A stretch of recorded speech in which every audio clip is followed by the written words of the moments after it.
This is your third album, but this is the first one where you did a self-titled title. So why did you decide to do that for this one? I think I felt this whole sort of re-energized sense of like inspiration and passion around this record. I think I had a really tough time making my last record, and to make this album the new way that we sort of made it, and the difference between my experience making my last record and this record, I felt like this felt very quintessentially me. I felt like everything, all the choices I was making were really exciting to me. I was really ready to show kind of everybody what I could do.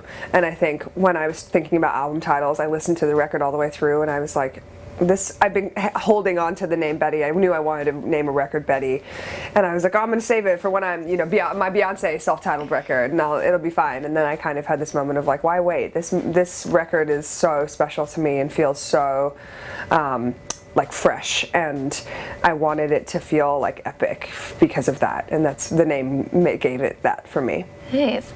And then as I was listening to it, it felt like the songs are kind of like what I would listen to before a night out with the girls. Like everything's like upbeat, it's fun, it's also a little sexy. So like what was the vibe you were going for when you were making this? I think I wanted it to be really confident. I wanted it to be so fun. I've learned a lot also by touring. I figure out what songs I love to play live and which ones maybe before, when I was making music when I wasn't playing live as much, I would make these songs that in the studio were amazing, and then I'd go sing them on stage and be like, oh, they don't do the same thing for me.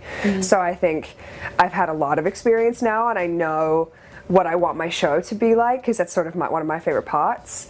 And so I thought about the live show a lot when I was making the record, because I was like, this is gonna slap live. Like, I just want to kind of like blow everybody's faces off on stage. Yes.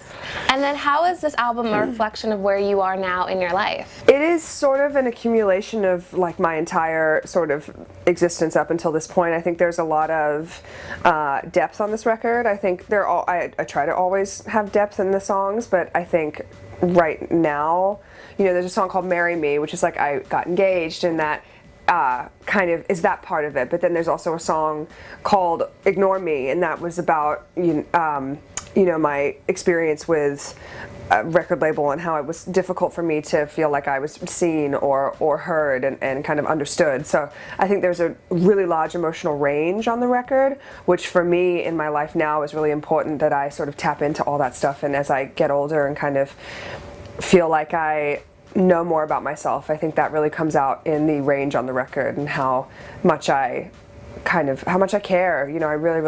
I put so much of myself into this album. I didn't want it to be like, oh, whatever, because sometimes I feel like you have to like stuff your emotions down a little bit because you don't want to get your feelings hurt, right? And I think that's a lot of that self-preservation like doesn't really serve me anymore, because I really want to just be like, it's cool to be excited, I think a lot of people think it's cool to not be excited. I'm like always 100% of like energy. I'm ready to go. So I think I tried to put that in this record. Nice. And that's another one of my questions was like, how autobiographical are the songs? Do you directly draw from your life? Oh yeah. Completely? Oh yeah. I mean, there's a lot of stuff. I take a lot of artistic license. So if I have a conversation that goes one way, and if I'll fight with my fiance and he is totally right and I'm totally in the wrong, and I say, yes, you were right, I'm so sorry, and I have to apologize, and I'll go write a song and talk about how he was in the wrong. It's like, so I take my experiences and sort of stretch them. It's a little bit like Play-Doh, you like make it into sort of what works for the music, but they're definitely like my stories and my experiences. And I think I grew a lot in the last couple years. I feel like I'm a totally different person every year that goes by, and I think this is just being in your 20s too. It's what happens, is every year that goes by I feel like I think back to 3-5 years ago, and I'm like, oh my god, everything is different. And so I think that this record for me is I hope it's going to be one of those albums that there's no part of me in 5 years that looks back and goes like, oh my god, what was I thinking? I feel like I finally have made a record where I can be really proud of every single part of it. And even in 10 years, if I'm like, I hate singing this song because I've been singing it for 10 years, I'll still be like, yeah, but it's awesome. Yeah, I love that. And then do you have a favorite song on the album? They're all my babies. I don't have favorites. No, I totally do.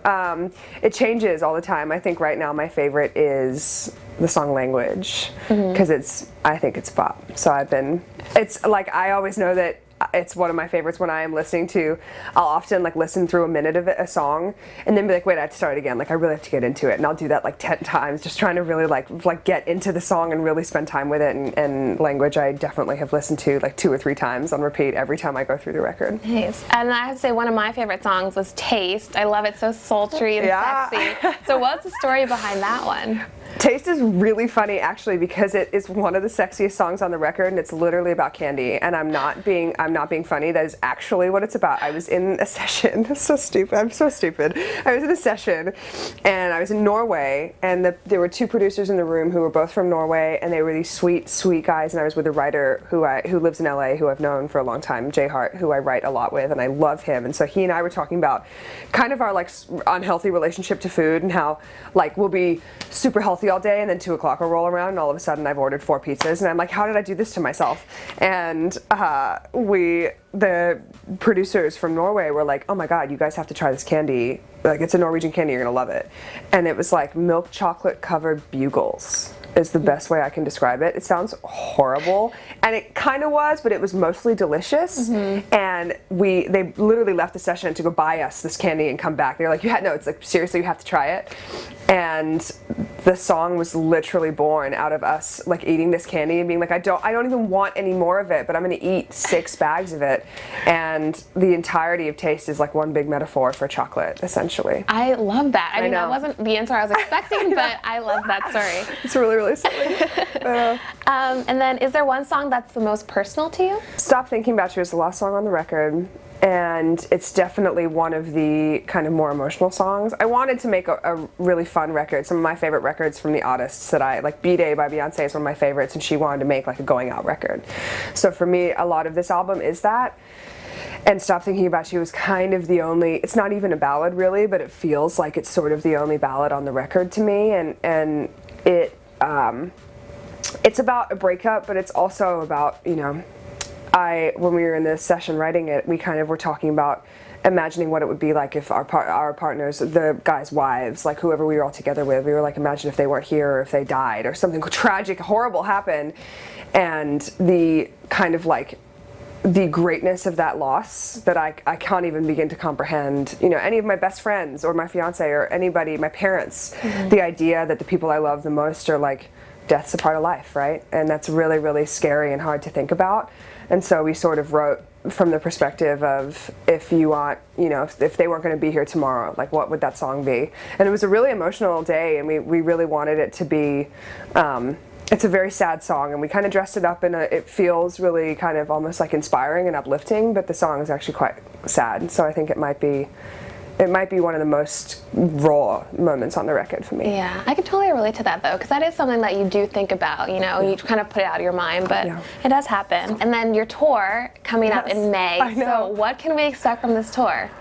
Oh my gosh, we haven't totally put it together yet. We're starting now, and I'm putting together tours. One of my favorite parts of what I get to do, because it feels like I'm living in an MTV, like making the tour. It's so exciting and it's so stressful, but it's so rewarding because then you get on stage for the first show and you're like, I'm gonna crush this, and it makes me feel really. It's very fulfilling for me. So I'm pretty excited. I really want it to be the best tour yet. I hope that every time we do a tour, it just gets better and better. And I think this record lends itself a lot to playing live. Yes. And so I just can't wait to like get up there and dance and emote to all of these songs. It's going to be buck wild, I'll tell you that.